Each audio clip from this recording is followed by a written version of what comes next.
On est vraiment dans des temps particuliers. Et dans les temps particuliers dans lesquels on est, la Bible parle de la fin des temps. Nous sommes vraiment dans la fin des temps. Et on voit qu'il y a beaucoup de difficultés qui sont là. Il y a la guerre en Ukraine, il y a la guerre en Israël, il y a beaucoup de problèmes qui sont là. Et je crois que Dieu a une solution à tous ces problèmes. Je crois que Dieu a toujours une réponse aux problèmes. Hein. Et la réponse de Dieu dans le monde, c'est l'Église.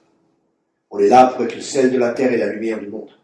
Mais malheureusement, l'Église, en ce moment, elle ne brille pas beaucoup. Elle n'est pas comme Dieu voudrait qu'elle soit. Et c'est pour ça qu'on a besoin des 5 ministères, on a besoin des apôtres, on a besoin des prophètes, on a besoin des évangélistes, on a besoin des enseignants, et on a besoin des pasteurs. Si on n'a qu'une vue pastorale, on verra juste les gens, et on verra les problèmes des gens, les difficultés, et ainsi de suite. Mais la Bible dit dans Éphésiens 2, verset 20, que l'Église, elle est bâtie sous le fondement des apôtres et des prophètes. C'est pour ça que c'est important que dans les églises, il y a les 5 ministères qui tournent. Parce que c'est un ministère qui manque, il manque quelque chose. Et quand Dieu a bâti, pour bâtir son église, parce qu'il a dit, je bâtirai mon église. Et les portes de l'enfer ne prévaudront pas contre elle. C'est lui qui bâtit son église. Et je crois qu'on a fait beaucoup de choses de manière humaine. En partie, Dieu bénissait parce que Dieu aime les gens, Dieu nous aime. Mais je crois qu'on va entrer dans des temps où tout ce qui est humain ne pourra plus tenir. Parce que dans sa parole, il dit, j'ébranlerai encore une fois toutes choses. Dieu va encore une fois ébranler toutes choses. Et il y a juste une chose, il y a 2 choses qui ne seront pas ébranlées. C'est les choses qui sont inébranlables. Et il y a une chose qui est inébranlable, c'est Christ en nous, l'espérance de la gloire. Amen. Et la deuxième chose qui est inébranlable, c'est le royaume de Dieu. Et on a malheureusement, on a trop prêché l'Église. On était fixé sur l'Église. Mais Jésus, il n'a pas prêché l'Église, il a prêché le royaume de Dieu. Le royaume de Dieu, c'est beaucoup plus grand que l'Église. Et on doit vraiment ouvrir nos œillères et arrêter d'être centré sur l'Église, mon groupe, mon Église, ceci. Il y a beaucoup plus, il y a le royaume de Dieu. On doit voir comme Dieu voit et percevoir comme Dieu voit pour entrer dans la dimension dans laquelle Dieu veut qu'on rentre. L'église que Dieu a préparée, c'est l'église qui est forte, c'est l'église qui sera puissante, c'est l'église qui est victorieuse et les portes de l'enfer ne prévaudront pas contre elle.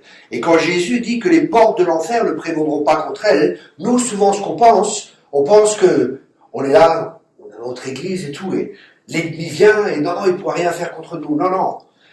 Dans ce que Jésus veut dire par là, c'est qu'il dit que c'est une église qui sera agressive, une église qui va de l'avant, une église qui arrache les âmes de l'enfer, pas une église qui est enfermée, mais une église qui va de l'avant, une église qui va contrer les œuvres, les plans et les stratégies de Satan. On doit être conscient que nous sommes dans la fin des temps, et on doit être conscient que nous sommes dans une guerre, et que cette guerre, elle est spirituelle, c'est pas contre la chair et le sang que nous avons à lutter, mais c'est contre des puissances dans les lieux célestes. Et on ne peut plus combattre avec l'intelligence, on ne peut pas combattre avec certaines de nos doctrines que nous avons et certaines pensées que nous avons. Il faut vraiment qu'on reconnaisse qu'on a besoin de l'Éternel des armées. Amen. Vous savez, c'est un de ses noms, c'est l'Éternel des armées. Dieu est un Dieu de guerre. C'est pas juste nous on a une image de Jésus gentil et ci et ça, et il l'est, hein. Jésus qui est bon et tout ça, mais c'est aussi l'Éternel des armées. Ça aussi, on doit être conscient de cela. Et malheureusement, l'Église, elle a en partie, elle a, pas toutes, bien sûr, hein. Il y a des églises qui sont vraiment, je dis dans des églises où ils sont vraiment, waouh, c'est des warriors, quoi. C'est des guerriers. Tu rentres là-dedans, ça rigole pas, quoi. Il y a 1000 personnes, le culte commence à 10h, à 8h, ils sont là, ils sont en train de prier pendant 1 heure ou 2 en langue, hein. C'est pas du jazz, quoi. C'est vraiment l'Église qui est là. C'est des gens qui sont consacrés. C'est des gens, quand tu rentres, il y a l'onction sur le parking. Tu sens déjà l'onction, la présence de Dieu sur le parking, quoi. C'est pas les chrétiens du dimanche qui viennent, qui s'assoient. C'est les gens qui ont compris, waouh, on a un mandat de la part de Dieu et il s'agit pas de nous. Il s'agit pas de nous, il s'agit de lui.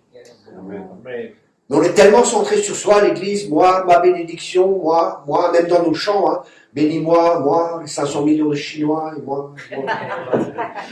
Et tout est centré sur moi et sur moi et sur moi. Mais les apôtres, quand on regarde, la Bible dit que la gloire de la deuxième maison sera plus grande que celle de la deuxième. Que celle de la première, pardon. La gloire de la deuxième maison sera plus grande. Moi, quand j'ouvre Actes des apôtres, ils mettaient les villes sans dessus-dessous. Les villes, ils les mettaient sans dessus-dessous.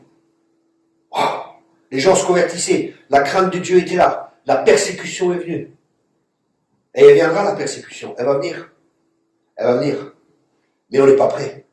On n'est pas prêt à être persécuté. On n'est pas prêt. Dieu m'a parlé clairement que la persécution va venir. Clairement. Vous savez, je ne suis pas là pour jouer ou pour raconter des histoires. Hein. Je suis là pour amener ce que Dieu a mis sur mon cœur. Et je vous encourage vraiment à prendre ça très au sérieux. Parce que dans les temps dans lesquels on entre, vous n'allez pas tenir si vous êtes des chrétiens du dimanche. Vous n'allez pas pouvoir tenir si votre vie n'est pas à 100% consacrée. Si votre vie n'est pas à 100% sur l'autel. Dans les temps qui viennent, vous ne tiendrez plus. C'est plus le temps de jouer à l'église. C'est le temps d'être l'église de Jésus-Christ. Une église forte, une église puissante, une église victorieuse, où les portes de l'enfer ne prévaudront pas. Une église qui va être connue parce que la puissance de Dieu sera là. L'esprit d'Élie sera là. Un esprit de repentance va venir sur l'église. Les gens vont tomber. Les gens vont tomber raidement même. Comme Ananas et Saphira. Ça aussi, c'est une réalité des actes des apôtres. Les gens, ils veulent voir la gloire de Dieu. Mais quand la gloire de Dieu, elle vient, tu ne peux pas mentir pas dans la présence du Saint-Esprit. Ça sera fini, ça. C'est des temps très sérieux qui viennent. Et on doit se préparer. Et Dieu est en train de préparer son église. Il y a un tri qui est en train de se faire. Ceux qui veulent le suivre, que celui qui se sanctifie continue à se sanctifier. Que celui qui pêche continue à pêcher. C'est un tri que Dieu est en train de placer. Vous savez, on peut plus vivre comme il y a 10 ans, ou 15 ans, ou 20 ans. Il y a comme des années. C'est fini ces temps. Il y a une accélération qui vient. C'est comme une femme quand elle va enfanter. Qu'est-ce qui se passe? Les secousses, elles augmentent. Plus on s'approche du temps de l'accouchement, plus les secousses augmentent. Le Seigneur revient bientôt et les secousses vont augmenter dans le monde spirituel parce que le diable va tout faire pour essayer d'empêcher le retour du Seigneur, pour essayer d'empêcher les prophéties de la parole de Dieu. Mais il ne peut rien faire. Mais il va essayer. Et la Bible a dit qu'il y aura des faux prophètes qui vont venir, il y aura des fausses doctrines qui vont venir et ça va venir de plus en plus. Il y en a déjà dans le corps de Christ. Des fausses doctrines, tu vis comme tu veux, la grâce, qui est devenue la grâce d'ailleurs, c'est plus la grâce. On voit tout ce qui se passe, il y a beaucoup de doctrines, elles sont pas justes dans l'Église. Elles sont pas justes. Mais mon peuple périt parce qu'il n'a pas la connaissance. Il nous manque la connaissance, il n'y a pas de profondeur dans la parole de Dieu. Beaucoup de chrétiens sont superficiels. Ils viennent à l'église, le pasteur, il leur donne la dose du dimanche matin, et voilà. Mais ils n'ont pas de relation personnelle avec Dieu, ils n'ouvrent pas les Écritures par eux-mêmes. Ils n'ont pas de révélation, ils ne cherchent pas la pensée de Dieu. La vie chrétienne, c'est une vie de relation avant toute chose avec Dieu. C'est pas une dépendance envers le pasteur, envers le ministère de passage, c'est une dépendance envers Dieu. Le rôle des ministères, c'est de vous conduire à Christ, c'est pas de nous conduire à nous, de nous rendre dépendants. Notre rôle, c'est de vous conduire à lui pour que vous entendiez sa voix. Mes brebis entendent ma voix. Et chaque chrétien devra entendre la voix de Dieu. C'est pas réservé aux prophètes, c'est pas quelque chose de particulier. C'est tout à fait normal d'entendre la voix de Dieu. Et c'est un des rôles du ministère prophétique. Le prophète, c'est pas que donner les prophéties, hein. Un des rôles du ministère prophétique, c'est de vous apprendre à entendre la voix de Dieu. Pour que les gens puissent entendre la voix de Dieu pour eux-mêmes. Parce que le but, c'est d'amener les gens à maturité. Mais l'église, malheureusement, beaucoup, ils sont pas matures. Je vous dis comme si je voyage dans une trentaine de pays, dans différentes dénominations, et je vois qu'il y a un manque de fondement dans la vie des gens. Ils sont pas fondés dans la parole, ils sont pas fondés dans les Écritures.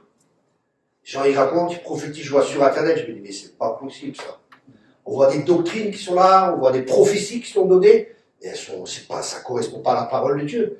Les gens, oui, amen, oui, amen. Soyons sages. Rachetons le temps car les jours sont mauvais. Soyons fondés dans l'Écriture. Revenons à la parole de Dieu. Surtout dans les milieux charismatiques, parce que la plupart du temps, je suis dans les milieux charismatiques.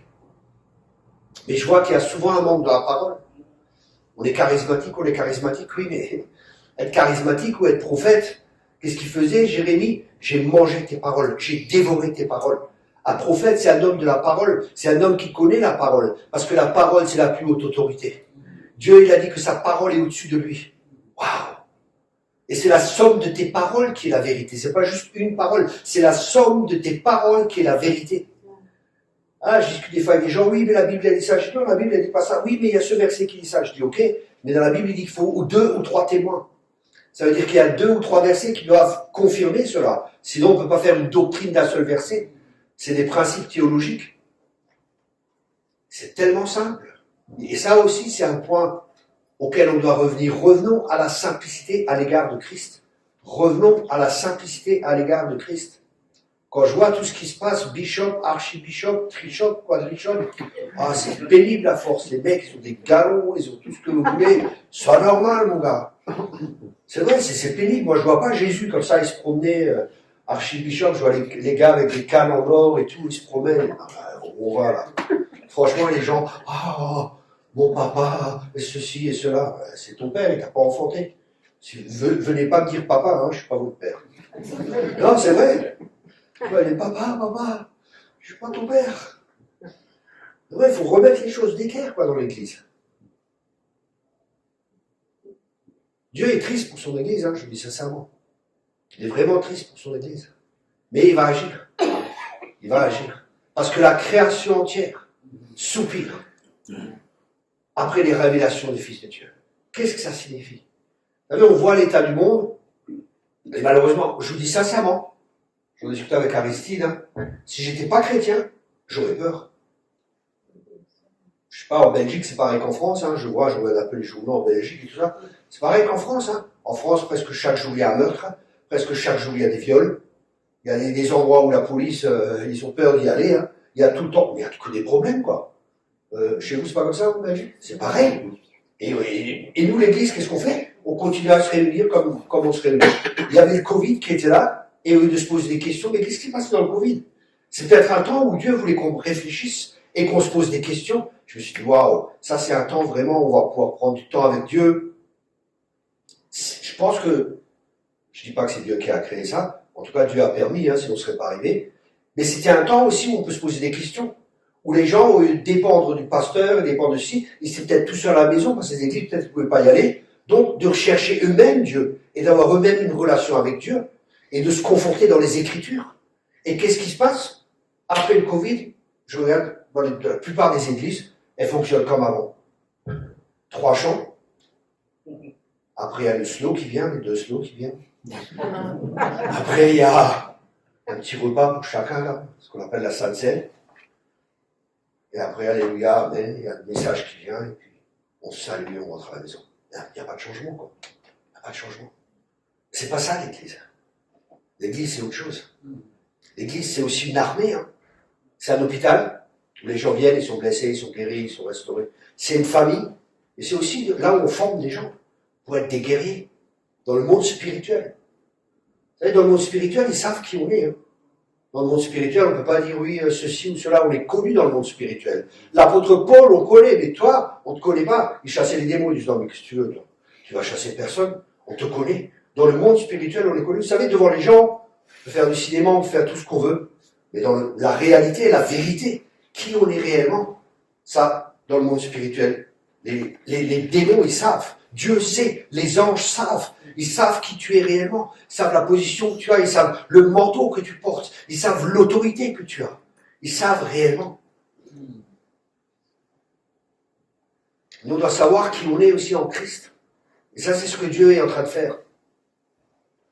Dieu est en train de faire un travail dans son Église. Il est en train d'amener un dépouillement. Il veut nous dépouiller pour qu'on puisse revêtir Christ. On se dépouille des œuvres des ténèbres, on se dépouille de notre vieil homme et on revêt Christ. Et ça, je crois que c'est... Vous savez, quand j'aime beaucoup l'apôtre Paul parce qu'il disait, comme un sage architecte, j'ai posé un fondement.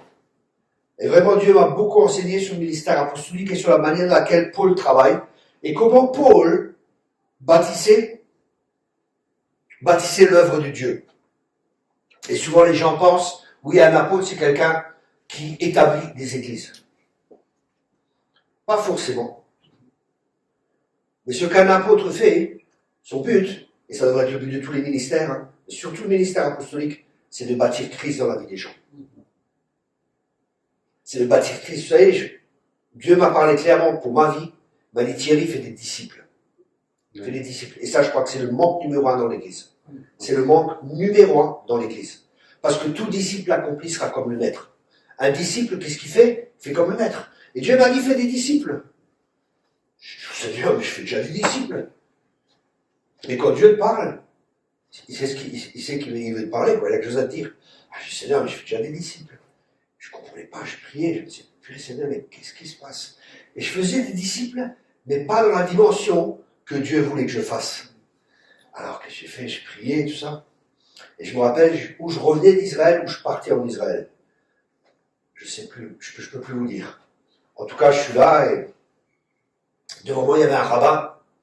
Et il me prenait aussi pour un juif. Il ne savait pas que j'étais aussi rabbin. Pas radar, rabbin. Non.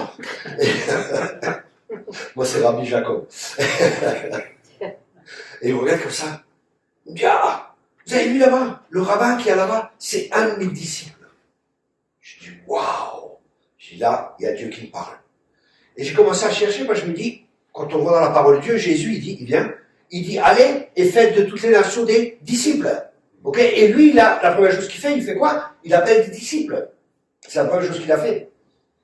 Et je me suis dit, mais qu'est-ce que c'est? J'ai commencé à chercher. Dans la pensée juive, c'est tout à fait normal, quand Jésus est venu, il a dit, faites des disciples. Les gens n'étaient pas là. Moi, qu'est-ce que ça veut dire, faire un disciple, c'est ça? C'est ancré. C'est ancré. Et c'était intéressant parce que j'étais dans le train, et il y avait plusieurs juifs qui étaient là, et le contrôleur, il les aimait pas trop, c'était quelqu'un d'une certaine nationalité, avec une certaine religion, qui contrôlait, et qui aimait pas trop les juifs. Vous avez compris? Okay. Et il n'était pas gentil avec eux, parce que c'était des jeunes, ils étaient assis là où ils ne devaient pas être assis, et ils voulaient mettre un PV, c'est ça. Moi, je les ai défendus. Après, il est parti, il me dit, ah, mais vous êtes injuste et tout. Je fais, ouais, c'est vrai, je suis juste, ouais. C'est bien que vous le saviez. Parce que pour un juif, être juste, c'est quand tu défends le peuple juif. Ok? Par exemple, au Yad Vashem, il y a les justes qui sont là, les gens qui sont enterrés, qui ont défendu les juifs pendant la guerre et tout ça. Et alors, on discute et tout. Je dis, ah, je travaille comme pasteur et tout. Et on discute, là, Jésus, et ça, j'évangélise. Et je dis, écoutez, j'ai mon livre de témoignages. Est-ce que je peux vous l'offrir? J'étais proxénète, trafiquant de drogue. Et j'ai fait une rencontre avec Dieu, avec le Dieu d'Abraham, d'Isaac et de Jacob, le Dieu d'Israël. Est-ce que je peux vous offrir mon livre? Tous ils le prennent, sauf un. Ok, vous voulez pas? Oui, il n'y a pas de problème. Et on commence à discuter. Il me dit, oui, je suis dans une yeshiva. Ça veut dire une école à Jérusalem. Une école pour devenir rabbin, et on discute et tout. Et à un moment, il me dit, mais c'est qui votre rabbin? Qu'est-ce qu'il veut? C'est qui ton rabbin? Je suis pas un rabbin, moi. C'est quoi cette histoire? Et après, je savais pas quoi répondre.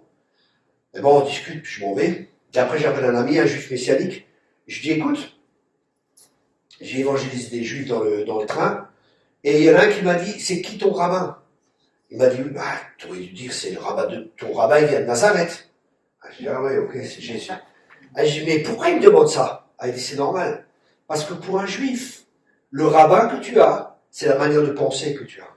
Parce que tu prends la manière de penser de ton rabbin. Okay. Et l'autre rabbin, c'est qui? Jésus. Voilà. Donc, on devrait penser comme lui. Et c'est pas que penser. Quand un disciple suit un rabbin, qu'est-ce qu'il faisait? Parce qu'il paraît une histoire, il y a même un disciple, un rabbin, il se cachait dans l'armoire, et quand le rabbin faisait l'amour à sa femme, il voulait savoir comment il faisait l'amour à sa femme pour faire la même chose, pas avec sa femme, hein, mais avec une autre. Ouais, ça va tellement loin. Sérieux, hein? J'ai lu ça dans un truc. Et t'inquiète pas, ferme bien la porte chez toi. Vous voyez, tellement il voulait être comme le rabbin, parce qu'on ne prend pas juste la manière de penser, on regarde sa vie. Et c'est pour ça l'apôtre Paul, il disait aussi, soyez mes imitateurs comme je suis l'imitateur de Christ. En fin de compte, qu'est-ce qu'il disait l'apôtre Paul? Là où vous voyez Christ en moi, imitez-moi. Mais là où vous ne voyez pas Christ, ne l'imitez pas. Ok? Et ça, c'est vraiment le fondement de l'Église. Et ça, c'est vraiment un manque qu'il y a. On a fait beaucoup de gens, on a travaillé, il y a des gens, ils sont 30 ans chrétiens, ils n'ont jamais chassé un démon. Excusez-moi, c'est pas une critique, c'est pas pour juger, c'est pas pour critiquer. Mais vous savez, si on dit pas la vérité, si on n'amène pas le standard de Dieu, on peut vivre dans un standard qui est beaucoup plus bas, et on croit que c'est normal, et c'est pas normal. Il faut qu'on revienne au standard que Dieu a établi. Et le standard de Dieu, il est tellement simple, c'est de faire des disciples. Et qu'est-ce que c'est un disciple? Un tout disciple accompli sera comme le maître. Un disciple, il fait la même chose que le maître. Il chasse les démons, il entend la voix du Père, il guérit les malades, qu'est-ce qu'il fait encore? Ressuscite les morts. Il fait tout comme Jésus, quoi. C'est facile. J'ai dit c'est facile. Les gens me disent toujours, mais Thierry, avec toi, tout est facile. Pourquoi? Parce que c'est facile. C'est facile. C'est facile. C'est facile, mais c'est tellement difficile. C'est tellement difficile parce qu'on essaie de faire avec nos propres forces et nos propres capacités, mais c'est tellement facile quand on laisse vivre Christ en nous. Christ en nous, l'espérance de la gloire. C'est pas avec nos forces, c'est pas avec nos capacités. Ouais, j'ai pas de message là, pourtant j'ai 400 messages dans ma tablette. J'étais là, j'étais en train de prier, je sais bien, c'est quoi le message? Voilà, j'ai reçu ça pour vous. Et là maintenant, est-ce que vous catchez, vous prenez ce qu'il y a? Et c'est bien. Mais la question est, qu'est-ce qu'on va faire après? Ça, c'est une bonne question, ça. Vous savez, les gens, ils ont des concepts.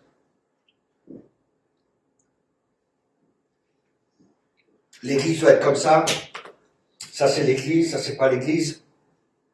Vous savez, si vous ne faites pas de disciples, c'est difficile. Et pour faire des disciples, il faut être un disciple. C'est pour ça que j'ai écrit un livre sur le discipulat. J'en ai écrit encore un plus tard. Là, j'ai fini un livre sur le ministère prophétique qui va partir en correction la semaine prochaine. Je le relis encore plusieurs fois. Et après, je sais pas, je pense que je vais faire un prophétique 2 et 3 ou 4. Et après, je pense que je vais réécrire un deuxième sur le discernement des esprits. Et après, je sais pas comment Dieu conduit, je pense que je vais écrire un livre sur Jézabel et Akab. J'ai déjà des projets. Mais je vais réécrire sur le discipulat parce que c'est tellement important. J'ai déjà écrit un livre, il est derrière, je ne sais même pas lequel c'est. Ouais, je l'ai amené, ouais. J'ai écrit un livre sur le discipulat. Je vous encourage vraiment à prendre ça au sérieux. Pourquoi? Parce que quand Dieu m'avait dit ça, Thierry fait des disciples, je dis, ouais, je fais déjà des disciples. Et c'est vrai, je faisais, mais pas dans l'intensité que Dieu voulait. Parce que faire des disciples, c'est un travail intense. C'est intense. Jésus, il a une stratégie pour gagner ce monde. Jésus avait une stratégie pour amener son royaume. Et vous savez quoi? Ça fonctionne. La preuve, on est là. Ça fonctionne. Il bâtit son église. C'est pas nous qui bâtissons, c'est lui qui bâtit son église. Nous, on est collaborateurs avec Dieu. Mais le chef, c'est lui. Et quelle est sa stratégie? Faire des disciples. C'est tellement simple. Allez, faites des disciples de toutes les nations. Et ça, c'est l'objectif, c'est le but de Dieu. Et malheureusement, nous, je vois souvent dans les églises, il y a deux camps qui sont là. Ah, il y a un camp qui vient, il se prépare, pasteur, les responsables, les gens qui font la porte, les gens qui font la louange, ils se préparent, tout ça, pour avoir quelque chose à amener. Et les autres, ils se préparent, même pas, ils viennent pour recevoir. Mais la Bible, elle dit, quand vous vous réunissez, que chacun amène quelque chose. Et je ne parle pas du gâteau ou du café, hein. Je parle que chacun amène quelque chose. Ça veut dire, moi je ne connaissais pas tout ça quand je me suis converti. Mais j'avais toute cette relation avec Dieu. Et dès le départ, j'allais vivre, quand j'allais au culte dimanche matin, je priais, je dis Seigneur, est-ce que tu as quelque chose pour quelqu'un? Tu as une parole pour quelqu'un? Montre-moi, je peux aider quelqu'un, je peux amener une parole de consolation ici et ça. J'attendais, bien sûr, je m'attendais aussi à ce que les ministères aient de recevoir, mais je venais pas juste avec une mentalité de consommateur, parce que ça c'est l'esprit du monde. Je venais une mentalité de serviteur. Vous savez, dans le monde, le problème, et ça c'est aussi des fois le problème que je rencontre dans l'église, parce que le monde, des fois, il est rentré dans l'église, c'est qu'on connaît nos droits, mais on ne connaît pas nos devoirs. Je répète cela, on connaît nos droits, mais on ne connaît pas nos devoirs. Et on doit vraiment apprendre à connaître nos droits, parce que c'est vraiment important, mais on doit aussi connaître nos devoirs. Et là, Dieu m'avait parlé à l'époque, il m'a dit, tu sais Thierry, il y a des églises qui connaissent que les droits, que leurs droits, et il y a d'autres églises qui connaissent que leurs devoirs. Mais il faut connaître les deux pour être équilibré. Alors c'est bien de savoir toutes les bénédictions qu'on a en Christ, c'est vraiment important, mais c'est aussi important de savoir, on est serviteurs les uns des autres. C'est aussi important de prendre sa croix. C'est aussi important de savoir que quand quelqu'un déménage, on est là pour l'aider. On n'est pas juste des chrétiens avec des paroles, mais on se met au boulot, on remonte les manches et on bosse.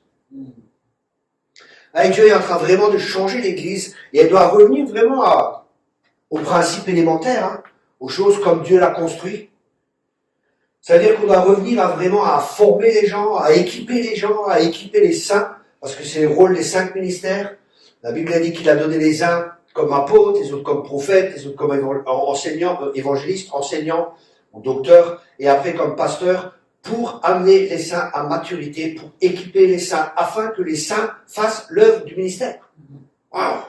j'ai une équipe autour de moi, tous les gens de mon équipe chassent les démons, tous les gens de mon équipe prophétisent à un très haut niveau, tous les gens de mon équipe, ils savent comment guérir les malades, ils savent faire de la relation d'aide, tous les gens de mon équipe. Vous savez quoi? J'ai moins de boulot. Alléluia. C'est ça. C'est ça, j'ai moins de boulot. Avant, je devais tout faire moi-même. Les gens en relation d'aide, je devais m'occuper des gens, je devais faire tout le travail. À un moment, tu te dis, attends, mais un mec, il est venu voir Moïse, il lui a dit, Moïse, mets ton onction sur les autres. Partage l'onction. Là, c'est de la sagesse, parce que, avec un certain âge, on réfléchit quand même, hein. J'ai 61 ans maintenant, ouais, 61. Je fais plus jeune, merci, c'est gentil. Mais, au bout d'un moment, on se dit, bon, ça fait 30 ans maintenant que je tourne dans les nations, quel est le fruit de mon travail? Et on regarde le fruit. On se dit, waouh, il y a peut-être une manière pour avoir plus de fruits encore. Parce qu'on a été établi pour porter du fruit, et du fruit qui demeure, et du fruit en abondance. C'est pour ça qu'on a été établi par le Seigneur. C'est pour ça qu'on est appelé, pour qu'on porte du fruit. Amen. Amen. Tu es là pour porter du fruit et du fruit en abondance. Pas juste là pour faire plaisir au pasteur. Quelqu'un a dit, quand les gens viennent le dimanche à l'église, qu'ils aiment le pasteur. Quand ils viennent à la réunion de prière, c'est qu'ils aiment Jésus. Amen. Combien de gens viennent dans les réunions de prière? Il y en a qui se disent, purée, seulement je t'ai pas vu aujourd'hui. Il est en train de me tirer les oreilles. Ça fait du bien. On a besoin, vous savez, les pasteurs, ils ont plus un don pour caresser les gens, leur faire des bisous, leur donner à manger, c'est ça, et c'est bien. Mais il y a d'autres mystères qui sont là pour vous étirer, pour vous stretcher, vous amener dans une autre dimension. Pour vous amener de là où vous êtes, pour vous amener plus loin. Vous savez, c'est un prophète vient. Les prophètes sont toujours contre le status quo. Un prophète a toujours une sainte insatisfaction en lui. Parce qu'il voit l'état où est l'église et il voit où Dieu veut l'amener. Et il est dans la gap, dans la tranchée, comment on peut dire ça? Dans la tranchée entre ce qu'il y a et ce que Dieu veut faire. Et là, il y a un combat entre lui et il faut de la sagesse pour chercher les gens où ils sont et pour amener ce qu'il y a au ciel, pour pouvoir les amener plus loin. Et c'est pour ça que les ministères doivent collaborer ensemble. C'est la collaboration des 5 ministères. Un ministère tout seul, s'il n'y a qu'un pasteur, ça sera une église pastorale. S'il y a un évangéliste, ça sera une église, je connais une église comme ça, tout le monde évangélise. Quand je vais dans cette ville, si je vais évangéliser dans la rue, les gens, ils ont presque tous déjà entendu parler de Jésus. Pourquoi? Le pasteur, c'est un évangéliste. Mais les brebis sont à moitié, elles sont blessées, mais elles évangélisent. Ils sont pas, parce qu'il manque un peu de soin pastoral. Les gens, ils n'ont pas de fondement, mais il n'y a pas l'instruction qui est là par le docteur de la parole. Il n'y a pas l'établissement par les apôtres, il n'y a pas la vision qui est là. Il n'y a pas la perspective du ciel qui est là parce qu'il manque les prophètes. Et donc il faut que les 5 ministères puissent tourner dans les églises pour pouvoir établir. Et ça, il faut pas avoir peur. Chacun est différent. Et pour moi, c'était pas facile au début. Je me rappelle, au début, j'ai commencé le ministère comme évangéliste. J'ai à l'église, je dis, oh, mais c'est quoi ce pasteur? Il n'a pas le feu, il n'y a rien du tout. Il ne bouge pas, le gars. Les gens, ils sont en train de mourir en enfer. Eux, ils sont sauvés. Qu'est-ce que tu as, petite brebis, ici et ça? Il faut chercher les gens dehors, c'est pas possible. J'allais évangéliser, je dis, ce pasteur, il n'a pas le feu, c'est pas possible. Et un jour, Dieu m'a dit, ouvre une église. Je dis, ok. Et j'étais pasteur pendant plusieurs années. C'était difficile. Mais non, tu sais, les brebis, tu les soignes. Tu leur fais des bisous. Tu leur donnes à manger. Tu les caresses. Et là, ce coup, et tout le monde, c'est du pasteur. Il faut de la patience. C'est pas facile, pasteur. Et après, j'ai appris, waouh. Et après, Dieu m'a conduit dans tout le ministère. Et j'ai pu goûter un peu aux différents ministères pour comprendre comment Dieu veut travailler et comment que l'Église est bâtie, comment que Dieu bâtit l'Église. Et je bâtirai mon Église et les portes de l'enfer ne prévaudront pas contre elle. Les structures humaines ne tiendront pas dans les temps qui viennent. Il faut permettre à Jésus de bâtir son Église. Et elle sera différente. Il y a un chamboulement qui va venir. Il y a du contrôle qui va être perdu. Beaucoup, ils vont perdre le contrôle. Vous savez, je voyage dans beaucoup de nations, dans beaucoup d'églises, et à des fois je rentre, il y a un contrôle dans l'église, mais laisse tomber, quoi.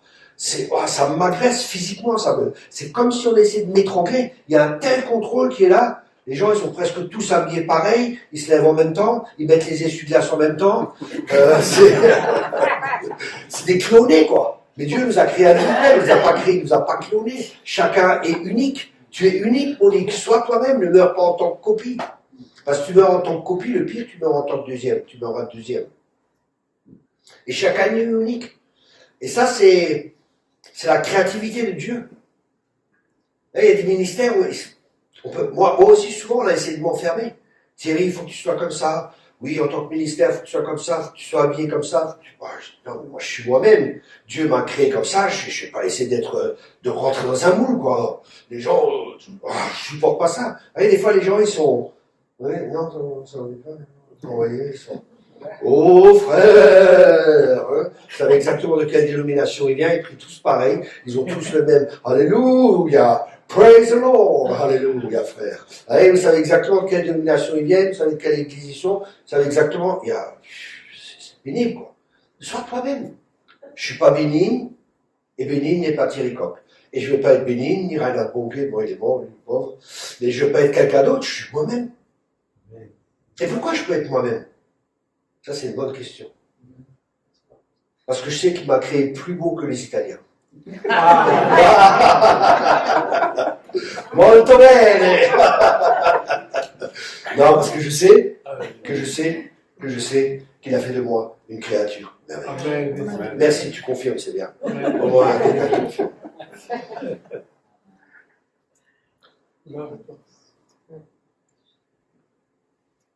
Est-ce que tu sais que tu es une créature merveilleuse? Amen. Oui, non. En théorie. Oui. Comment? En théorie. En théorie, c'est ça le problème. En théorie aussi, moi je sais tout. Et ça, c'est nous la différence entre les disciples et souvent notre manière de faire. Je m'explique. Notre manière de faire, la Bible a dit qu'il y a la guerre entre les fils de Javan et les fils de Sion. Fils de Sion, c'est les Juifs. Javan, c'est les Grecs. Et nous, on est influencés par la pensée grecque. Et il y a une guerre qui est là. La pensée grecque, c'est quand tu sais, tu sais.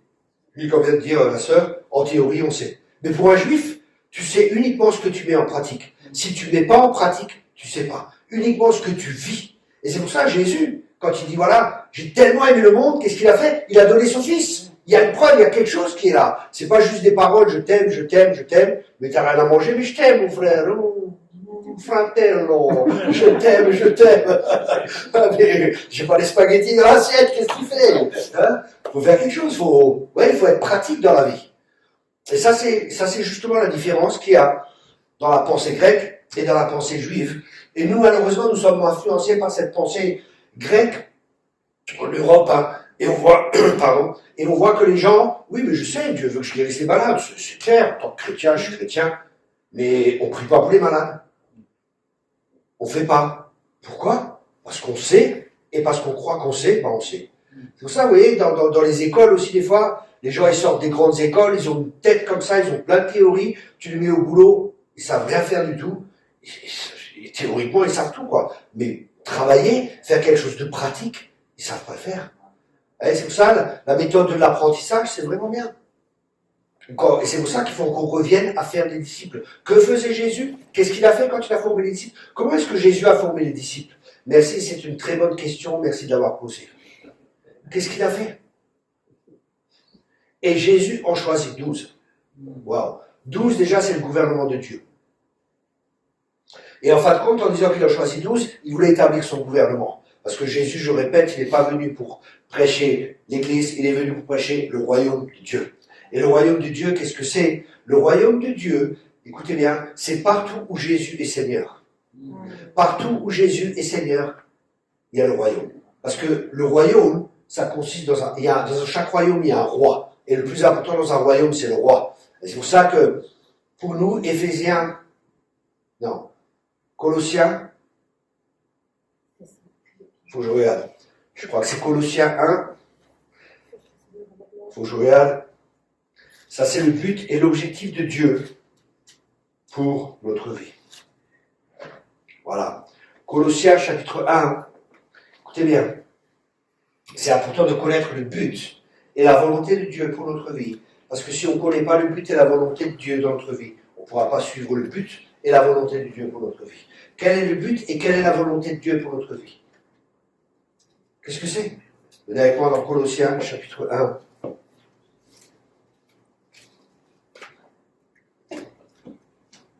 Verset 17.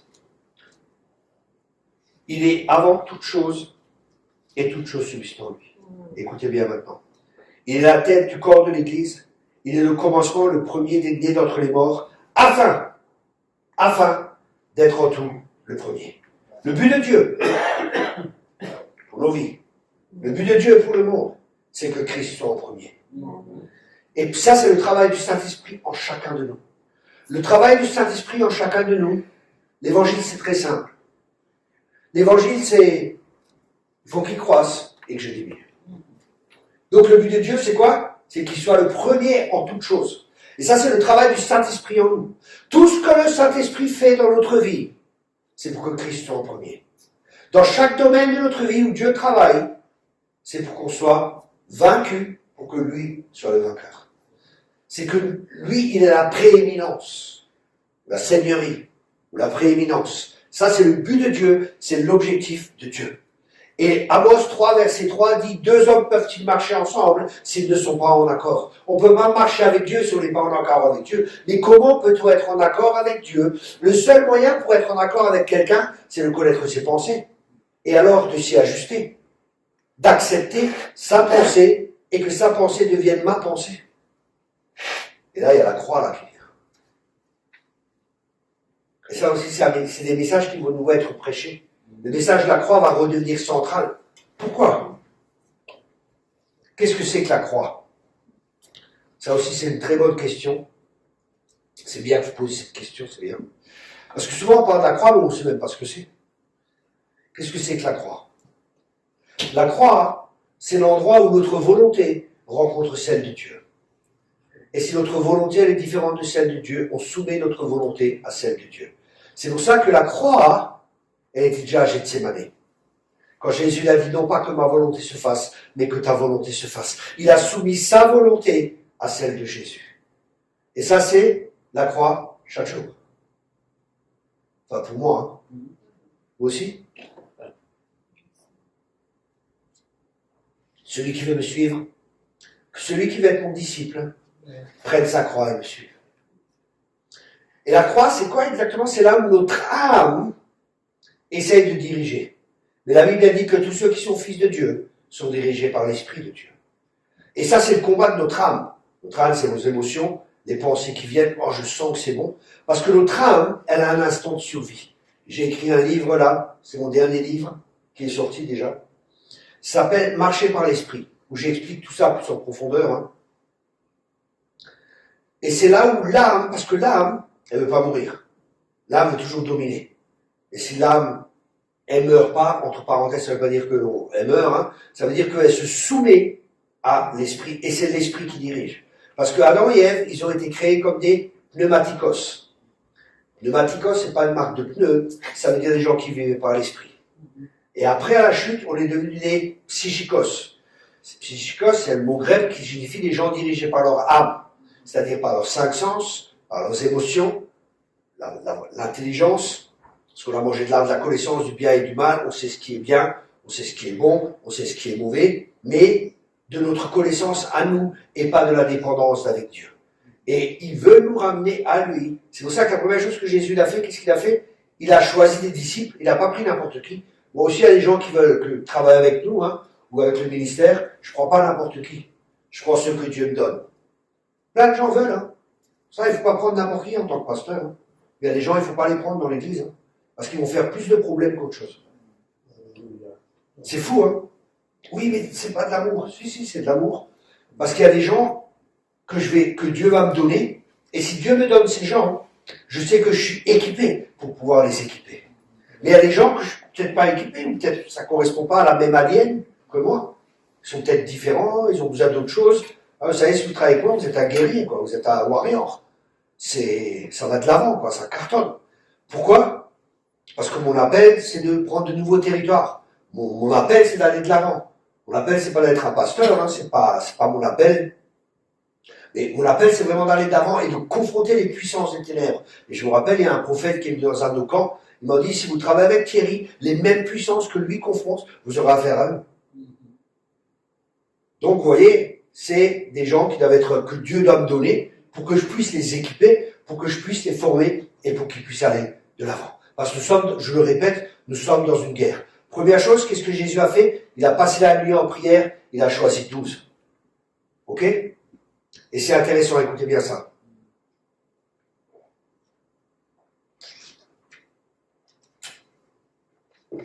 Écoutez bien comment c'est fort. À l'époque, j'ai vraiment étudié ça avec les disciples. Je suis vraiment allé, j'ai acheté des livres, je parle avec des juifs, des rabbins, tout ce que vous voulez. Et c'est intéressant parce que un rabbin, il a une yeshiva. Une yeshiva, c'est une école comme ça maintenant, une école rabbinique. Et il y a des gens qui sont là. Et le rabbin, il observe un peu. Et il observe les gens, comment ils sont, ils étudient, comment ils grandissent, comment ils fonctionnent, et ci et ça. Et après, il choisit ses rabbins, il choisit ses disciples. Waouh! Et on est disciples de Jésus, ça veut dire que le maître, le rabbin, nous a choisis. Waouh! Quel privilège! Il nous a choisis. Waouh! Et après, c'est à nous, quand on est leader dans l'église, c'est de choisir des gens que Dieu nous donne. Et après, c'est les former et investir en eux, être des pères et des mères. Ça aussi, c'est un besoin dans l'église qui est des pères et des mères spirituels. Mais pas les gens qui se font appeler pères et mères, les gens qui ont un cœur de père et un cœur de mère pour les personnes. Ça, c'est important. Ok? Parce qu'il y a des gens qui se font appeler papa, mais en fin de compte, ils prennent juste le fric dans la poche des gens, et puis voilà, quoi. Et les autres, ils leur disent papa, mais un père et pouvoir. Quand même, il y a une différence, vous voyez, c'est une toute autre mentalité. Ok, bon, j'ai déjà partagé pas mal, là. Vous pouvez encore un peu recevoir, ça va? Vous êtes prêts à rentrer dans la réforme? Vous êtes prêts à rentrer dans les choses que Dieu a prévues? Vous savez, ça va secouer les choses, mais c'est des fondements qui doivent être placés. Et pour pouvoir poser des fondements, vous savez, les fondements, c'est quoi? Un fondement, c'est ce qui va déterminer la taille, la solidité de la maison. Et les fondements, c'est un sale boulot, parce qu'on enlève tout le on enlève ce qu'il y a par terre, c'est ça, et ça, on enlève tout ça. C'est pas quelque chose qu'on voit. Et nous, on veut toujours voir. Ah, t'as vu l'église qu'il y a? Waouh, t'as vu ci, t'as vu ça? T'as vu ça, t'as vu la grande église qu'il y a? T'as vu ceci? Jésus lui dit, mais je ne vous ai pas connu. J'ai un ami, il a un ministère apostolique. Et je travaille avec beaucoup de ministères, c'est le privilège que j'ai. Et je parle plusieurs langues. Donc je voyage dans plusieurs pays. Et j'ai un ami qui vient des États-Unis. Et c'est vraiment un apôtre tranquille, un gars tranquille, il a 40, 50 ans de ministère, je crois. Non, 40, ouais, 45 ans après le ministère. Et il vient et on discute d'une église, je dis, ah ouais, il me dit, j'étais là-bas, et je dis, alors, c'est comment? Ah, c'est une église de 600 personnes. Je dis, ah, c'est bien. Et alors, elle est comment, l'église? Il dit, bah écoute, le pasteur voulait que je vienne, et que je vois une fois l'église, et puis après, que je vienne dans l'église, je suis allé voir et tout. Et je dis, alors, et t'as trouvé comment? Bah écoute, c'était vraiment pas terrible, quoi. La prédication et tout, c'était pas terrible. Et après, il a parlé avec le pasteur. Et le pasteur, il a dit, tu sais, je suis pas vraiment un prédicateur. J'ai pas vraiment de l'onction. Mais je suis un bon organisateur. Vous avez entendu? Je suis un bon organisateur. Ça veut dire qu'il sait gérer. Il s'est organisé humainement. Mais pas beaucoup d'onction, même terrible. Et quand il a invité mon ami, il a dit, écoute, j'ai entendu prophétiser aussi, et ça, est-ce que tu as quelque chose pour nous, mon équipe? Il y avait son équipe qui était là. Il avait prophétisé sur tout le monde. Après, le pasteur lui dit, tu sais, je croyais pas trop au prophétique, mais je connais les gens. Je sais que c'est juste. Mais l'église, elle n'est pas prête pour ça. Pour qu'on puisse t'inviter. Je dis, non, mais attends, vous voyez? Tellement de choses humaines. Et humainement, tu viens, 600 personnes, c'est quand même, c'est pas mal. Avec des belles chaises comme ici. Mais bien assis, c'est assez agréable. Des beaux écrans, tout c'est bien, quoi. Belle église, bâtiment payé, tout. Grande église. Tout est magnifique. Humainement. Humainement. Vous savez, quand Dieu, il a dit au prophète Samuel, vas-y, va dans la famille là-bas, et je vais choisir un roi, et je vais te montrer, il arrive, il regarde, il dit, waouh, lui, ça doit être lui. Il est grand, il est costaud, il est beau comme Thierry, ça doit être lui, c'est lui, c'est lui que Dieu a choisi comme roi. Et Dieu a dit, non, moi je regarde au cœur. Waouh. Et qu'est-ce qu'il y avait? David, ils n'avaient même pas pensé à David. Et Dieu choisissait David.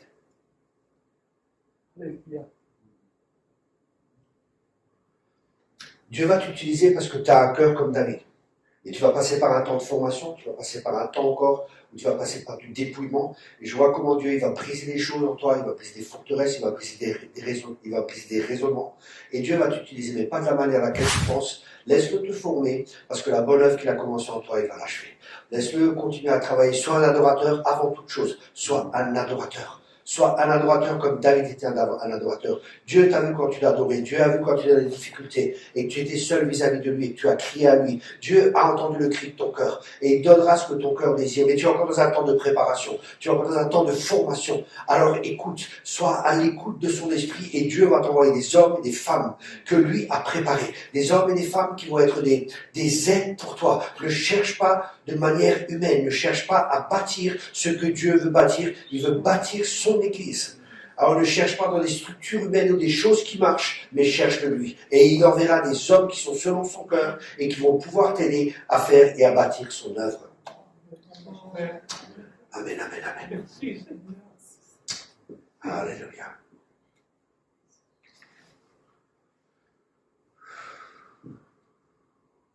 Jesus.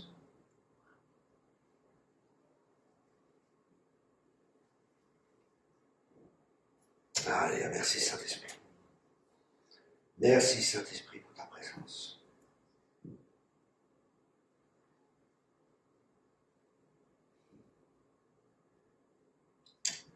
Je crois qu'on va vraiment tous se remettre en question dans les temps dans lesquels on est, hein, et permettre à Dieu de nous former, permettre à Dieu de nous façonner. Parce qu'il est le potier, et on doit vraiment apprendre à rester sur le tour. Et le tour, quand il tourne, c'est pas toujours facile, hein, mais on doit vraiment être conscient que tout ce que Dieu fait, écoutez bien, tout ce que Dieu fait, c'est toujours par amour, parce qu'il nous aime. Tout ce que Dieu fait dans notre vie. Et tout ce que Dieu fait, ça a pour but, Colossiens 1, verset 18, que Christ soit le premier en nous. Et c'est pas toujours facile, parce qu'on a des travers, on a des traditions, on a la culture qui est là. Il y a beaucoup d'influences qui peuvent être dans notre vie, qui sont là et qui empêchent justement que Christ puisse grandir en nous. On a toujours fait comme ça. Il m'est arrivé d'aller dans les églises, mais pourquoi vous faites comme ça? On a toujours fait comme ça. Oui, mais pourquoi? Ils ne savent même pas pourquoi ils font comme ça, ils font comme ça. Ces églises, ça s'appelle des musées. 150 ans, ils n'ont pas changé, tout est toujours pareil. L'église, elle est flexible. L'église, c'est un organisme vivant. L'église, c'est quoi? L'église, elle a commencé quand? L'église, elle a commencé le jour de la Pentecôte, le Saint-Esprit est venu. C'était le chaos, quoi. Les gens, ils disaient, mais ils sont sous, ils sont ceci, ils sont cela. Et Dieu est en train d'établir son ordre. Mais son ordre, c'est pas un ordre humain, c'est l'ordre divin. Et ça peut paraître complètement fou. Vous savez, quand il y avait la visitation de Toronto, combien de pasteurs ont critiqué, combien de pasteurs ont jugé, et ils sont allés contre ça. Moi, j'étais dans une église, ils ont critiqué Toronto et tout ce que tu veux. J'ai fait, ok. Je dis, Seigneur, c'est toi ou c'est pas toi? Qu'est-ce qui se passe réellement? Et Dieu m'a dit, tu vas y aller. J'ai fait, ok. Je dis, Seigneur, si vraiment c'est toi qui m'as parlé, que ce frère, et je dis un frère dans mon cœur, hein, je ne sais pas, je dis que ce frère me dise d'y aller. 2 ou 3 semaines après, ou un mois, je ne sais plus exactement, ce frère, il vient. Il me dit, Thierry, ça te dirait d'aller à Toronto? Bon, j'avais complètement oublié ma prière. Je dis, ouais, ça me dirait d'y aller, mais bon, j'ai pas les moyens. Il me dit, écoute, le Seigneur m'a parlé, je te paye l'avion, je te paye le séminaire, je te paye l'hôtel, tout frais payé. Je dis, ça, c'est pas le diable, c'est Dieu. Allez, on va t'inviter quand même. Il n'est pas bon, hein, c'est Dieu qui est bon. Je suis allé à Toronto. J'arrive là-bas, une salle, je crois qu'il y a 6000 personnes. Je rentre, la paix de Dieu, mais la paix fort. Mais bon, comme dans mon église on critiquait, j'étais quand même un peu... Ça avait commencé, hein, quand on entend des choses négatives, des fois, ça va nous affecter. Quand on entend des choses sur des gens. C'est pour ça, arrêtez de nous critiquer les uns les autres. Ça va? Bon. Et j'arrive là-dedans, la paix dans la salle. Et là, ce coup, je vois une femme, elle va devant, elle commence à prophétiser, elle bouge la tête comme ça, elle bouge les cheveux et tout, je fais, je suis où là? Et elle prophétise, le Seigneur vous dit et tout, je dis, oh là là, c'est quoi ce truc? Bon. Et il y a un gars qui est là, il s'appelle Maëv Shavda. Je ne sais pas si vous connaissez. Il a beaucoup écrit sous le jeûne et la prière. Et il dit, voilà, il y a un pasteur, c'est un Français, c'est pas moi, hein. Tu t'appelles comme ça et comme ça. le Seigneur t'appelle, viens, il veut faire quelque chose en France, ici et ça, et il appelle les Français à venir devant. Bon, je suis alsacien, mais quand même, j'ai dit, bon, je viens quand même devant. C'est comme les Italiens, les Siciliens, ils sont vraiment voilà. J'ai couru devant, puis ils ont prié pour moi, j'étais raide comme un piqué, comme ça, rien qui se passe. Les gens, ils prient et tout. Et j'entends propre justice et tout, et l'autre, il tac. J'étais un gros religieux. Hein. Ça va mieux. Et il fait comme ça. L'autre, il fait propre juste, et l'autre, tac. Comme s'il fallait rien dire. Giovanni, il a les yeux ouverts. Hein. Et je voyais, bon, il prie pour moi, et d'un coup, je tombe par terre. Et là, il y a un courant qui me passe. Waouh, c'était un truc de fou. Je tremblais par terre. Un courant est passé à travers moi, et ma vie a été changée. Ma vie a été transformée à ce moment-là. Mais vous voyez, c'était vraiment pour aller contre la raison humaine, pour aller contre les traditions. Après, je dis pas, après j'étais dans une église, après Dieu m'a envoyé dans une église où il vivait ça, et là aussi, et ça c'est un des problèmes, on va tout de suite venir dessus, les gens de l'église étaient là, ils priaient pour moi, et voilà, je bouge pas, il y a rien quoi. C'est parce que là, je vais pas commencer à gigoter et vous prouver ou je sais pas quoi. Il y a rien qui se passe, je reste tranquille comme ça, je tombe pas, rien. Oui, ça viendra aussi, tu auras aussi comme nous ici et ça. Je dis, purée, ils ne sont pas orgueilleux. J'ai pas de manifestation, il n'y a pas. Mais il y a. Vous comprenez ce que je veux dire? Je ne vais pas essayer de produire. Et ce qui se passe quand il y a l'œuvre de Dieu, ce qui se passe, l'ennemi vient aussi. La Bible a dit, laissez pousser le bon grain et l'ivraie. Et qu'est-ce qui se passe? Qu'est-ce qui s'est passé quand il y avait cette action du Saint-Esprit à Toronto? C'est comme la pluie qui tombe par terre, sur la terre, qu'est-ce qui se passe? Les pierres commencent à sortir. Les semences commencent à monter. Les bonnes et les mauvaises. Et là, il fallait faire un tri. Et il y a des gens, et le diable aussi s'infiltre. Hein. Donc il y avait des manifestations qui étaient démoniaques, il y a des manifestations qui étaient divines, il y a des manifestations qui étaient charnelles, qui ont ouvert la porte aux démons, comme par exemple, oui, il faut que comme ça je suis spirituel. Non, t'es pas spirituel, t'es juste en train de... T'es pas plus spirituel qu'un autre. Moi, je dis toujours, si tu tombes par terre, c'est bien. Mais il faut que tu te relèves, il faut que tu sois transformé. Amen. Il faut qu'il y ait quelque chose. Moi, je suis pour toutes les manifestations de Dieu. Dans nos camps, il y a beaucoup de manifestations. En fait, on a 2 camps, si vous voulez venir. Il y a des prospectus derrière. Il y a des manifestations de Dieu, mais il y a des gens, des fois, je les stoppe. Je leur dis, écoute, ça, c'est pas de Dieu. C'est ton âme, c'est toi qui essaies de produire. Mais je vois les gens, ils veulent être vus des autres. Alors, ils se font... Je sais pas moi ce qu'ils font, hein, pour être vus des autres et pour être acceptés des autres, et ainsi de suite. C'est les gens qui ont des problèmes. Et des fois, il y a des gens qui ont des manifestations démoniaques. Pourquoi? Parce que le Saint-Esprit est en train d'agir et il y a des démons peut-être en eux qui sont en train de se manifester. Là, il faut les chasser. Et des fois, il y a l'ennemi qui essaie de créer des manifestations. Ça m'est arrivé un jour. C'est pour ça qu'il faut vraiment dépendre du Saint-Esprit. Je suis en train de prêcher. Je sais plus sur quoi. Bon, c'est pas grave. Et je suis en train de prêcher, et là, sur une femme, elle commence à manifester. Et je vais y aller pour faire la délivrance, et je suis là en train de... Je veux juste prendre l'autorité.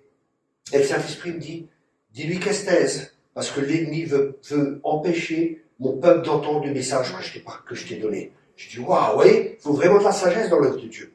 Et je dis, tu t'es maintenant au nom de Jésus, tu arrêtes. Je n'ai pas fait de délivrance, je suis pas allé pour m'occuper de cette femme, et louper le message. Vous voyez, l'ennemi voulait faire une manifestation pour qu'on se concentre sur lui et pour qu'on ne puisse pas amener le message que les gens devaient entendre. C'est pour ça qu'il faut être conduit par l'Esprit.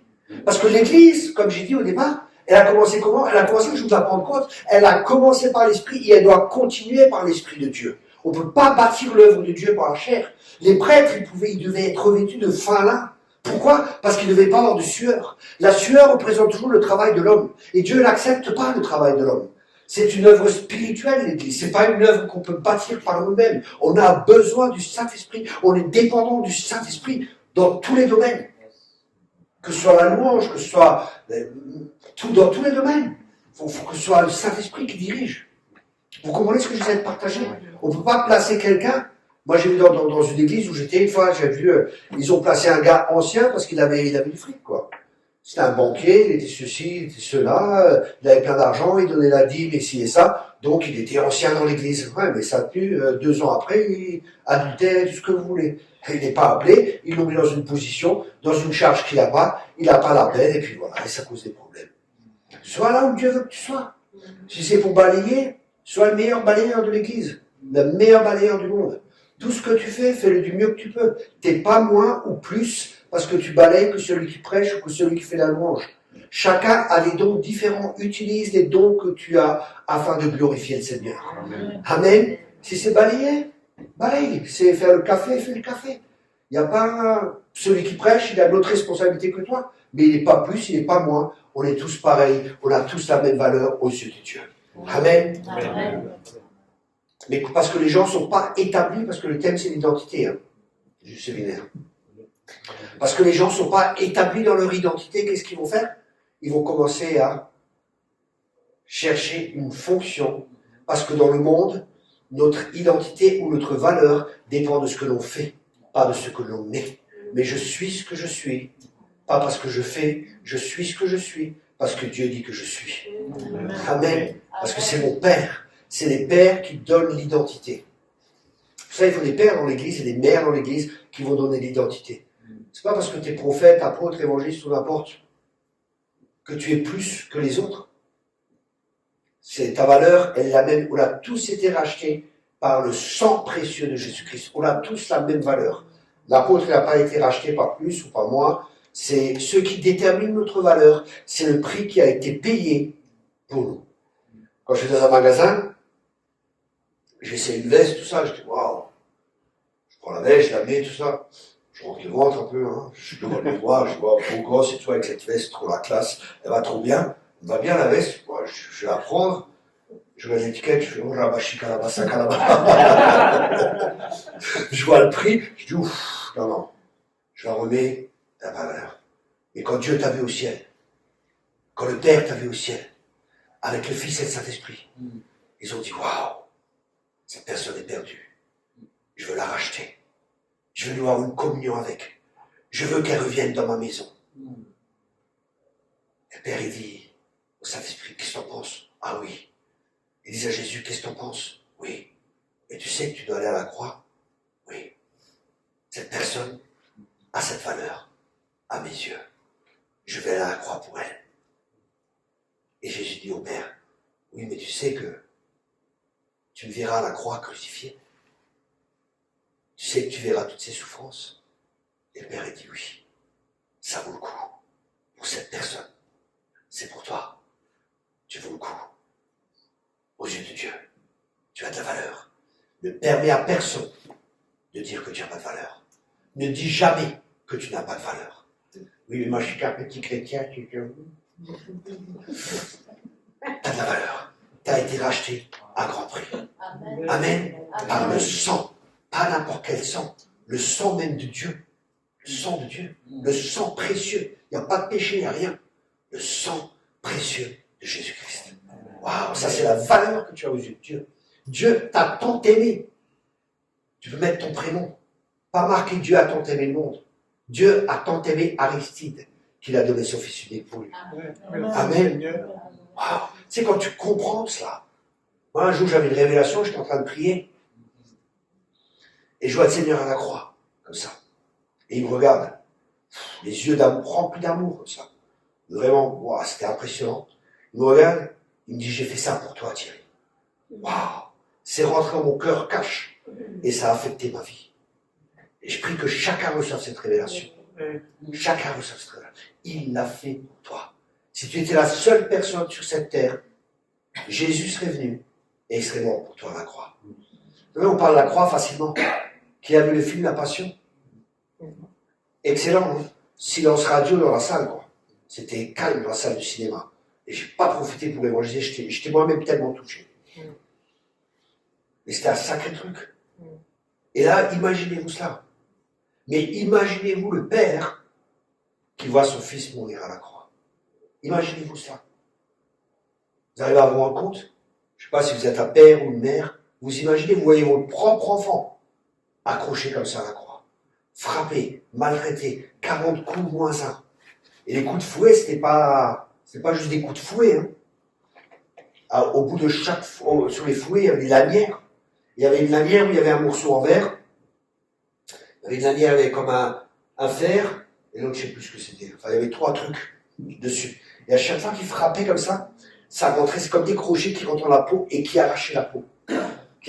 Donc, ça arrachait la peau, il y avait le sang qui giclait dessus, les souffrances, et tout ça, il l'a fait pour toi. Et c'est intéressant parce que les médecins, il a pris 39 coups de fouet, et les médecins disent qu'il y a 39 maladies, ou 39 sources de maladies qui font que toutes les maladies. Et là, il a porté, c'est pour ça que la Bible dit qu'il a porté nos maladies sur lui. Waouh! Excellent, hein? La Bible est tellement précise, écoutez-moi bien. Et je vais terminer avec ça. Ça fait longtemps que je prêche? Non? Moi, je ne me rends pas compte. Je suis dans... Combien? 20 minutes il reste? Ah, c'est bon ça. 20 minutes. J'étais où? Ah voilà, ça c'est bon. Ça c'est trop fort, ça. Ça c'est trop fort. Ah, écoutez bien. Alors je ne sais plus si c'est exactement la première voyelle et la dernière voyelle, ou le premier mot et le dernier mot. Mais quand tu prends ces deux mots, le début de la Bible et la fin de la Bible, et que tu les mets ensemble, ça fait un mot. Et vous savez ce que c'est ce mot? Je vous le dirai la prochaine fois quand on m'invitera. Je fais comme Jésus, je m'invite. Non, écoutez bien comment c'est fort. Vous savez ce que c'est ce mot? C'est fils. Toute la parole, elle a été écrite par le Fils. Toute l'écriture témoigne de moi. Waouh! Et quand on lit les Écritures, cherchez le Fils. Partout il y a le Fils. Et ça, c'est le but de Dieu, rappelez-vous, Colossiens 1, verset 18, c'est qu'il a la prééminence en tout, c'est qu'il soit le Seigneur, c'est qu'il a la première place en tout. Il s'agit de Christ, il ne s'agit pas de nous. C'est pour ça que quand vous entendez les prédicateurs, c'est très facile pour savoir. Est-ce que c'est une fausse doctrine?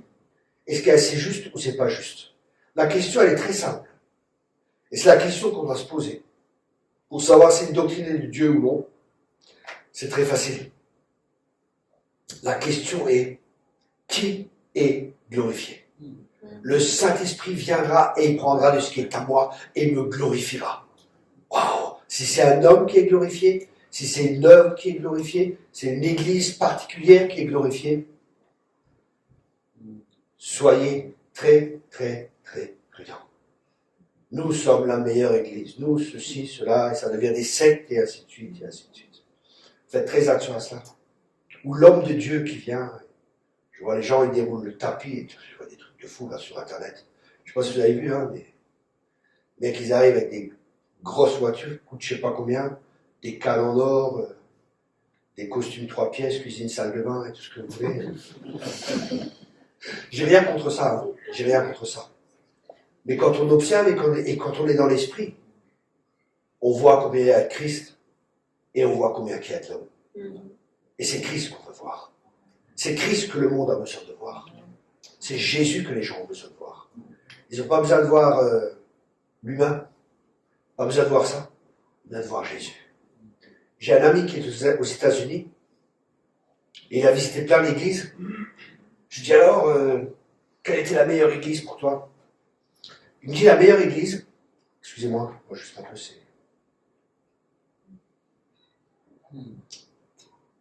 spécial ces trucs. Ça, tu bois un peu, ça s'arrête et t'as encore soif, ça s'arrête. C'est économique.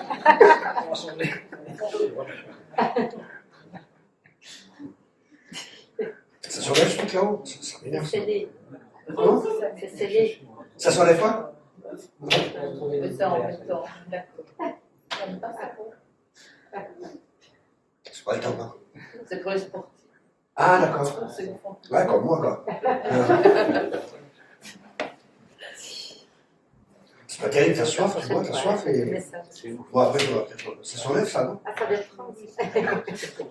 Ouais. T'as soif, ton coup. C'est la gorge sèche, là. C'est une langue française.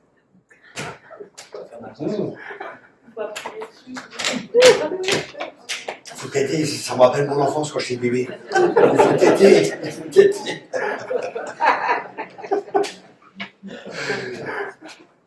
On était où? Le mot fils. Le fils? Il était la meilleure église aux États-Unis que. Ah, la meilleure église. Ah, la meilleure église. C'est vrai. Vous alliez répondre quelle est la meilleure église. Un ami américain. Comment? Vous aviez un ami américain. Ah, un ami qui est aux États-Unis, voilà. Et je lui ai dit quelle était la meilleure église et tout.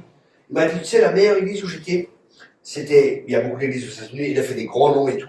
Il m'a dit celle qui m'a le plus touché, c'est l'église de Bill Wilson. Vous connaissez Bill Wilson?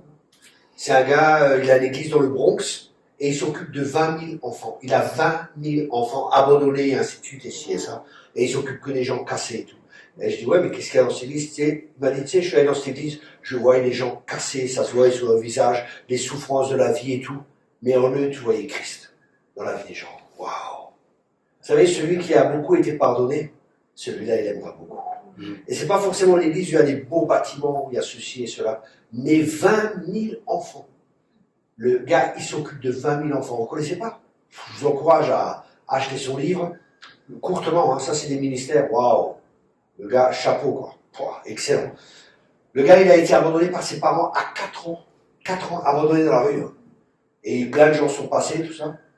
Personne ne le prenait. Je ne sais pas combien de temps il est resté sur un mur, je ne sais pas combien de temps. Et à un moment, il y a un chrétien qui le prend et qui s'est occupé de lui. Et il l'a amené à l'église et ainsi de suite. Hein. Et au début, on ne s'occupait pas de lui à l'église, tout ça, mais bon. Dieu a fait qu'il est devenu un ministère, et ce qu'on lui a fait à lui, il le fait maintenant. Et dans le Bronx, je crois, enfin, un truc horrible. Et alors, il raconte des histoires, je l'ai vu 3 fois prêcher, le gars, en live, et laisse tomber, j'ai pleuré du début jusqu'à la fin.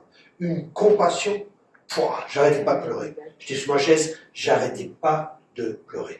Il racontait des histoires, il arrive par exemple dans une famille, la mère est morte, les rats sont en train de bouffer, le bébé est par terre. La mère a drogue dans les bras, les rats sont en train de bouffer et le bébé est par terre en train de pleurer. Une autre fois, ils ont tiré sur lui, la balle a traversé ici, ils voulaient le tuer, la balle a traversé, il vit encore. Enfin, le gars, les histoires qu'il a, laisse tomber. Waouh! Il raconte des histoires, comment c'est vraiment quelqu'un qui a laissé sa vie pour les autres. Et ça, c'est ce que Dieu veut. C'est des gens qui sont vraiment consacrés. Alors, je ne dis pas qu'il faut maintenant partir dans le Bronx, ou ceci ou cela, mais là où tu es, fais ce que Dieu te demande de faire, et surtout, laisse-le faire lui. Laisse-le prendre le contrôle de ta vie. Parce que c'est ce que Dieu veut. Dieu veut prendre le contrôle de notre vie. Et des fois, c'est un combat qui est là. Parce que la chair résiste aux choses de l'esprit. Et c'est pour ça que le seul moyen, c'est de prendre notre croix. Joyeux, je prends ma croix. Je me rappelle, à l'époque, on chantait ça. Aujourd'hui, il n'y a plus de chant comme ça sur la croix. Hein. On contourne la croix, hein. Mais on veut tous la couronne. Mais sans la croix, il n'y a pas de couronne. Si on ne porte pas la croix, il n'y aura pas de couronne. Et ça, c'est un évangile. C'est l'évangile de Jésus.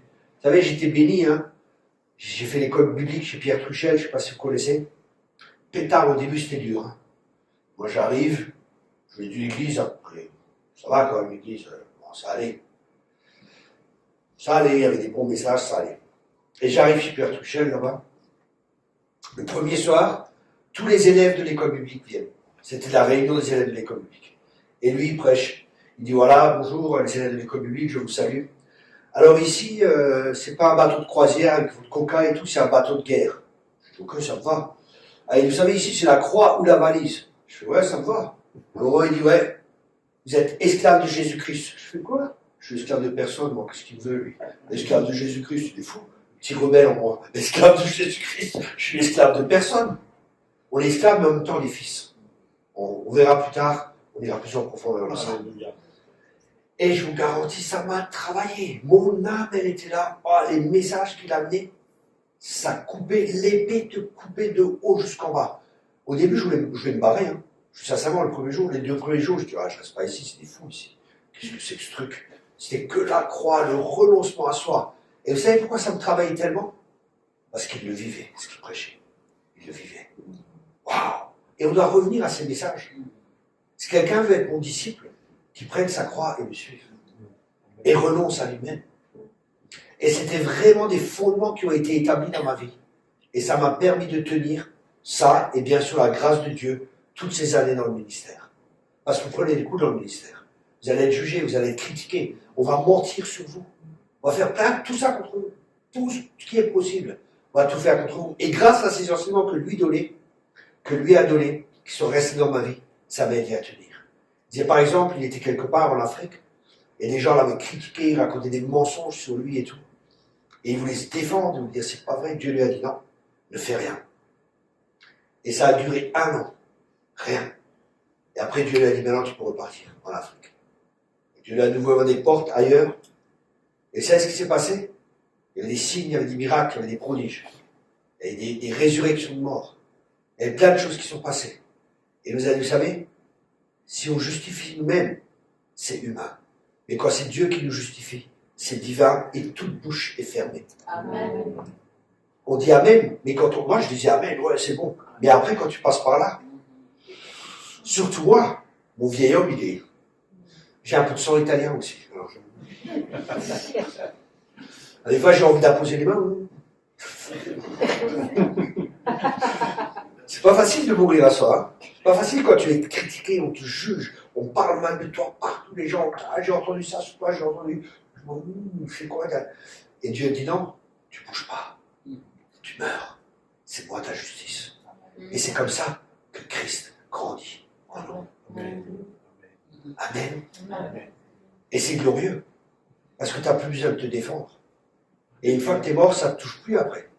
Une fois que tu es passé par ces épreuves, par tout ça, ça ne te touche plus comme ça te touchait avant. Parce qu'à ta propre justice, tu veux te justifier, tu vas avoir raison. Mais qu'est-ce que c'est pas juste ici et ça. Mais après, une fois que tu es mort, tu souris. Une fois que tu es passé par là, quand ils nous voient attaquer, tu dis Seigneur, bénis-les. Tu apprends à bénir tes ennemis. Et c'est là que Christ prend de plus en plus de place dans ta vie. Amen. Je te remercie Seigneur pour le message. Et Seigneur, on ne veut pas être des auditeurs oublieux, mais on veut vraiment être de ceux qui reçoivent ta parole et qui permettent ta parole de grandir en nous. Ma prière pour chacun de nous, Seigneur, c'est que je diminue et que toi tu croisses, Seigneur. Parce que ce monde a besoin de te voir, toi, Seigneur. Ce monde a besoin de toi. L'Église a besoin de toi. Nous prions, Seigneur, que tu fasses ton œuvre dans chacune de nos vies et que tu bâtisses ton Église, cette Église qui est puissante, cette Église qui est victorieuse, cette Église de la fin des temps. Alléluia, où toi tu pourras déverser ta gloire et que les nations accourront parce qu'elles verront dans ce monde de ténèbres que la gloire de l'Éternel se lève sur nous et que les gens viendront en masse pour être sauvés. Dans le nom de Jésus. Amen et Amen.